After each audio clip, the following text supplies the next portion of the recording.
si paling perdana.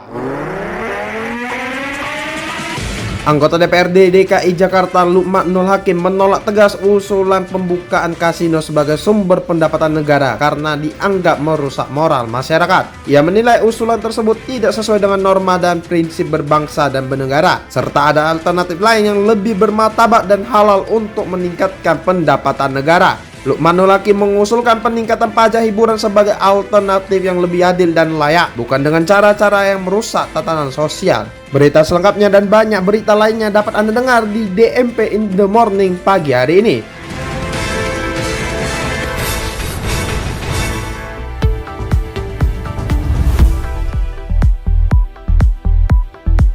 Ini adalah DMP in the Morning edisi Jumat 16 Mei 2025. Anda bersama saya Jordan Gozali dan rekan saya Andika Rizky Rehansyah. Berikut ringkasan laporan utama kami pagi hari ini. Kecewa ditinggal istri siri, pria di Majalengka sebar 700 video asusila. Bea Cukai Saudi sita 100 slop rokok di koper jemaah Indonesia. Presiden Prabowo serukan kekuatan Oki untuk perdamaian dan tidak menjadi kacung bangsa lain.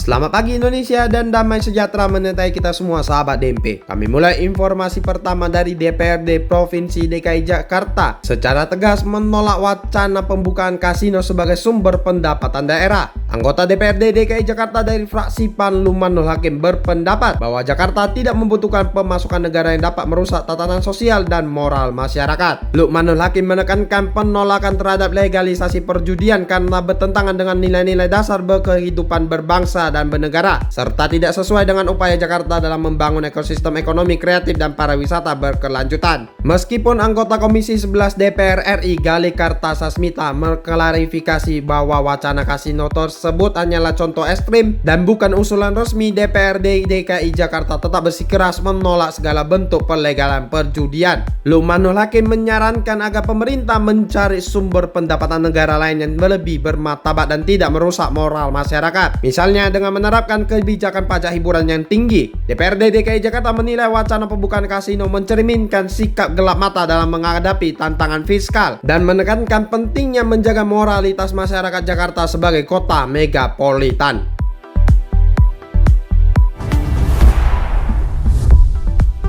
Gempa bumi tektonik berkekuatan magnitudo 6,0 mengguncang Laut Banda, Maluku Barat Daya, Maluku pada Kamis 15 Mei 2025 pukul 7.50 waktu Indonesia bagian Barat, dengan epicenter terletak 41 km di utara wetar utara pada kedalaman 483 km. BMKG menjelaskan bahwa gempa tersebut merupakan jenis gempa bumi dalam akibat deformasi batuan di lempeng Laut Banda dengan mekanisme pergerakan geser naik yang dirasakan di Tikau dengan skala intensitas 3 mmi.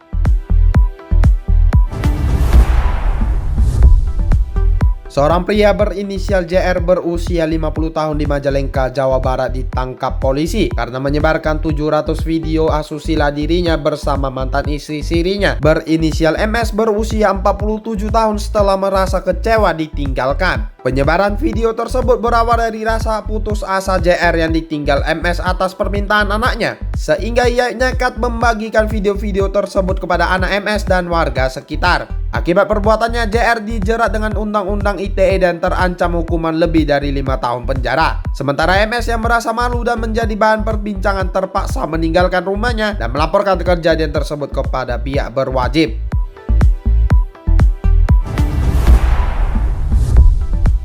Petugas Bea Cukai Arab Saudi di Bandara Amir Muhammad bin Abdul Aziz Madinah menyita 100 slop rokok atau sekitar 1000 bungkus yang ditemukan di 9 koper milik jamaah haji Indonesia dari kelompok terbang JKG. Penemuan ini merupakan yang terbesar sejauh ini meskipun bukan yang pertama kali terjadi, dan para jamaah tidak dihadirkan saat penyitaan dengan PPIH bertindak sebagai perwakilan untuk berkoordinasi dengan pihak bandara. Koper-koper tersebut dikembalikan setelah melalui pemeriksaan. Wakil Ketua PPIH Arab Saudi menekankan pentingnya kepatuhan terhadap peraturan Arab Saudi terkait membawa rokok dengan maksimal 2 slop karena pelanggaran dapat mengakibatkan penyitaan dan denda yang cukup besar, serta menghimbau jamaah untuk menghormati aturan negara tujuan demi keberhasilan ibadah haji.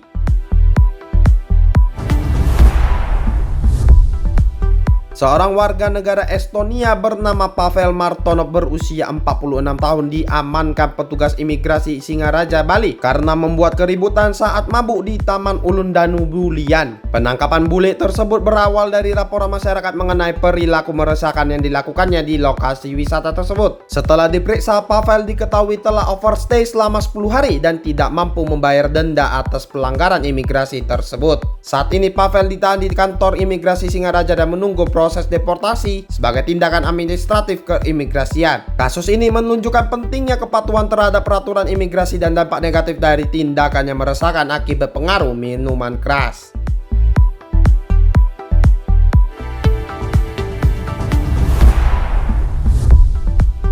Presiden ke-7 RI Joko Widodo memberikan komentarnya mengenai meme yang menggunakan teknologi Artificial Intelligence atau AI, di mana meme tersebut menampilkan dirinya berciuman dengan Presiden Prabowo Subianto yang dibuat oleh seorang mahasiswi Institut Teknologi Bandung atau ITB. Jokowi menilai tindakan tersebut telah melewati batas kebebasan berekspresi meskipun ia mengakui adanya demokrasi di era digital. Meskipun mahasiswi tersebut sempat ditangkap, Jokowi mendukung keputusan istana untuk memberikan pembinaan daripada penindakan hukum. Jokowi juga menekankan pentingnya adanya batasan dalam demokrasi dan kebebasan berekspresi bukanlah tanpa batas. Ia menegaskan tidak akan mempidanakan mahasiswi tersebut dan berharap insiden ini menjadi pembelajaran bagi semua pihak agar lebih bijak dalam menggunakan kebebasan berekspresi di era digital seperti saat ini.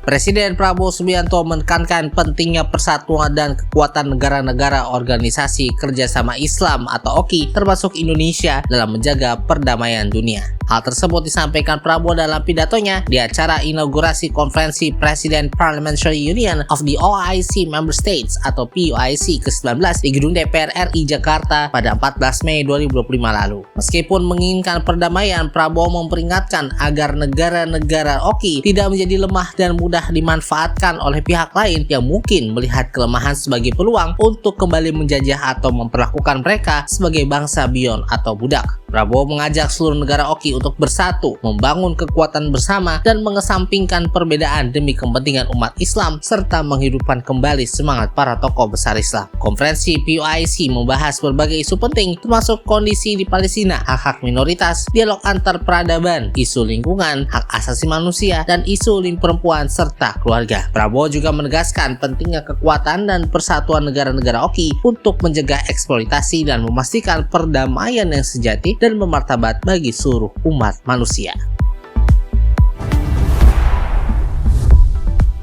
Kita beralih ke Barito Utara, di mana Mahkamah Konstitusi atau MK mendiskualifikasi seluruh pasangan calon atau paslon di pemilihan Bupati atau Pilbub Barito Utara 2024 karena terbukti melakukan praktik politik uang. Pasangan calon nomor urut 1 dan 2 terbukti memberikan uang kepada pemilih dengan jumlah yang signifikan, bahkan hingga 16 juta rupiah per pemilih untuk paslon nomor urut 2 dan 6,5 juta rupiah per pemilih untuk paslon nomor urut 1. KPU RI menyatakan bahwa diskualifikasi tersebut bukan karena kesalahan penyelenggara pemilu, melainkan karena pelanggaran yang dilakukan oleh para paslon sendiri. KPU memastikan akan melaksanakan putusan MK dengan membuka kembali pendaftaran calon bupati dan wakil bupati dari partai politik yang sebelumnya mengusung paslon yang didiskualifikasi. Proses pilkada ulang akan menggunakan anggaran pendapatan belanja daerah atau APBD Kabupaten Barito Utara, dan KPU akan berkoordinasi dengan pemerintah daerah terkait hal ini. Bawaslu RI juga mengklaim telah bekerja maksimal dalam mengawasi seluruh tahapan pilkada Barito Utara sesuai peraturan perundang-undangan. KPU juga menekankan pentingnya pemahaman aturan terkait tindak pidana politik uang bagi pasangan calon dan pemilih untuk mencegah kejadian serupa di masa mendatang.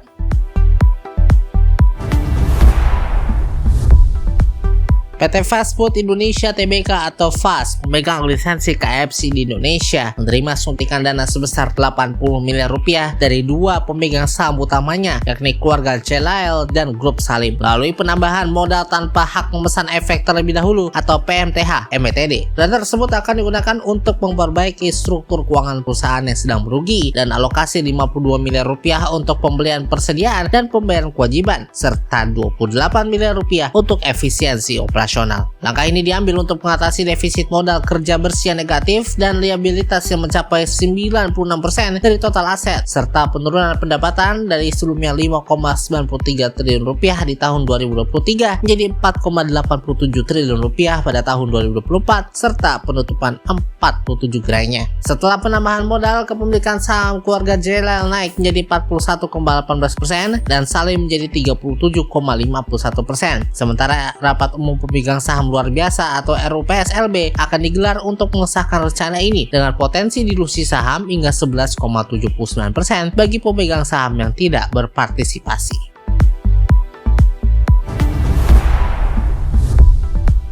PT Sumber Alvaria Trijaya Tbk atau Alfamart telah resmi mengakuisisi seluruh saham PT Lancar Wiguna Sejahtera pemegang waralaba Lawson di Indonesia dengan nilai transaksi mencapai 200,45 miliar rupiah. Akuisisi ini dilakukan dari PT Midi Utama Indonesia Tbk atau Midi, perusahaan induk PT Lancar Wiguna Sejahtera, di mana Alfamart memiliki pemegang saham mayoritas di Midi. Transaksi tersebut nyatakan bukan merupakan benturan kepentingan dan tidak memerlukan persetujuan rapat umum pemegang saham atau RUPS sesuai peraturan Otoritas Jasa Keuangan atau OJK. Dengan akuisisi ini, Lawson yang sebelumnya merupakan cucu perusahaan Alfamart melalui Midi kini menjadi anak perusahaan langsung di bawah Alfamart. Konglomerat Joko Susanto, pemilik Alfamart dan Alfamidi, secara tidak langsung mengendalikan kedua perusahaan melalui kepemilikan saham di PT Sigmantara Alfindo yang memiliki saham di Alfamart dan Midi.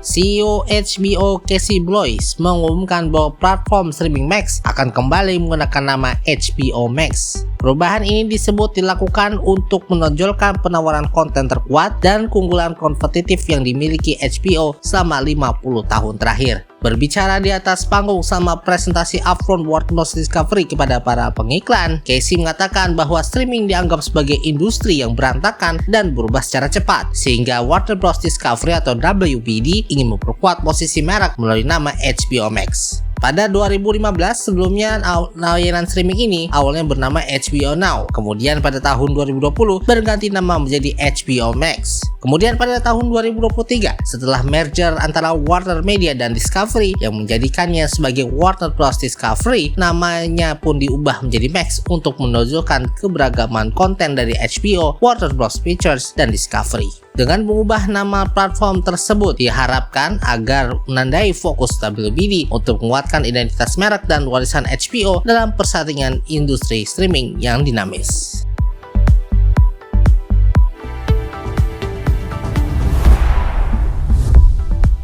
Demikianlah DMP in the Morning edisi Jumat 16 Mei 2025.